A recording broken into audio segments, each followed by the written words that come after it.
The Prophet ﷺ gave us this beautiful remembrance to start off our day outside of the home, right? So you wake up with fajr, with remembrance and things of that sort. But as you're opening your door in those moments and you're about to step out into the world,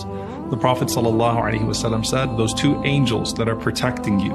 they come next to you, and at that moment when you say, Bismillah, in the name of Allah, TawakaltualAllah, I put my trust in Allah, ḥawla quwwata illa, and there is no power or might except that which belongs to Allah. The Prophet ﷺ said, when you say that as you're entering into the world, exiting outside of your house, those angels respond to you, and as you say Bismillah, they say Hudita, in the name of Allah, you've been guided. And you say, TawakaltualAllah, I've put my full trust in Allah, they say, Kufita, you've been defended against anyone that's going to try to harm you today. And then they say, ḥawla quwwata illa, and there's no power or might except that which belongs to Allah. They say, Wuqita, and you've been protected from all harm for the day. And as you say that, as you're entering into this world, the two shayateen that come to attack you, two devils that want to attack you for the day, one of them says to the other, what can we do with a person who's been guided, defended, and protected?